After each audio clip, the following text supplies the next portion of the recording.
This is Vader Reviews. We are honored that you would join us as we discuss the latest episode from Season 2 of The Mandalorian. Before we begin, last weekend was Halloween, and I asked my faithful soldiers of the Empire to send me pictures of their wizard costumes.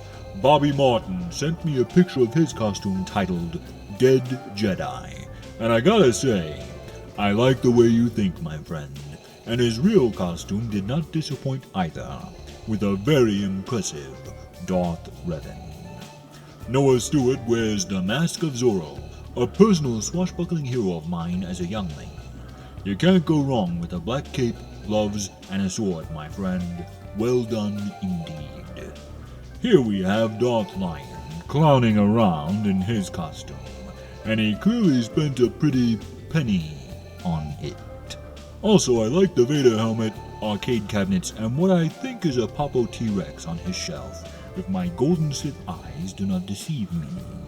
And finally, Sith Apprentice Erin Handy, looking particularly dapper in her Darth Vader helmet, holding Baby Yoda, which is fitting since we are discussing Chapter 10 of The Mandalorian, The Passenger, directed by Peyton Reed. As always with episodes of The Mandalorian, spoilers ahead. If you're as excited as I was after that Wizard Boba Fett tease last weekend, well, get ready for a filler episode that has absolutely nothing to do with it whatsoever. To be fair, this is a perfectly good episode, and since Chapter 2 of Season 1 was a fetch quest with the Mudhorn Egg, the second episode of this season, being an escort mission, fits the tone of the series perfectly. But you can't tease me with Boba Fett and follow it up with Mando taking Toadette on an interstellar road trip. After Mando beats the poop out of some space thugs who are trying to kidnap Baby Yoda for the umpteenth time, good old Buckethead decides to go to the cantina to get a line on some fellow Mandalorians from Dr. Mandible. And yes, that's the name they decided to go with, who first appeared in Chapter 5, The Gunslinger. Now before you say he's just a copy off of McGrath from Babylon 5, or a callback to the giant cantina praying mantis who kinda looks like Zorak in a dress, the more I look at good old Doc Mandible here, the more he reminds me of a ninja drone from Jet Force Gemini. Turns out the one with the info on Mandalorians is a character listed on the end credits as Frog Lady. She didn't even get a name, like Guy from Galaxy Quest. You have a last name. Do I? Yes! For all you know, I'm just crewman number 6! Mrs. Toad needs to find her husband on the moon of Trask, who says he's seen some Mandalorians somewhere at some point. Fun fact, Frog Lady is based on Gribbet, the rabbit bounty hunter, who is first seen in the 1981 Star Wars newspaper comic strip. Frog Lady is also played by Misty Rosas, who spent the first season of The Mandalorian as the performing artist for Queel.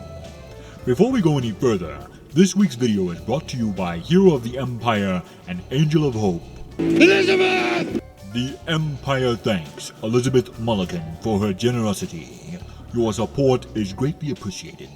If you have enjoyed our content over these past 2 years, please consider donating to our PayPal today so we can continue to bring you weekly videos. Everyone who donates will have their names listed on the end credits of our upcoming fan film, Star Wars Fallen Jedi. Your generous support will also help to replace my costume, which was severely damaged on location shooting the climactic lightsaber duel for the film. Somewhere in a galaxy far, far away, there's a little Sith Lord in tattered clothing right now. I'm Richard Heartstrings, here to talk to you about the Angel of Hope program.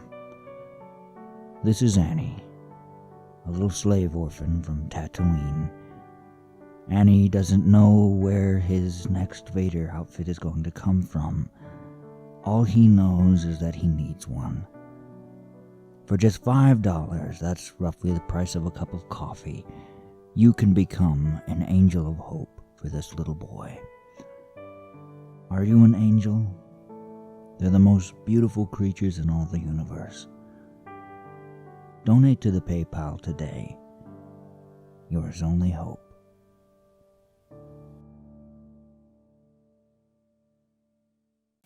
back to the show.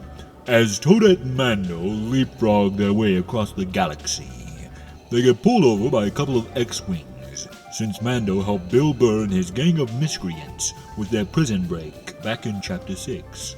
Mando does the responsible thing with the child and mother on board, and tries to outrun the Fuzz Dukes of Hazzard style, crash landing on a hostile frozen wasteland in the process.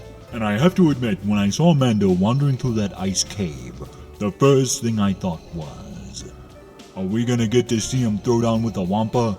Get used to disappointment.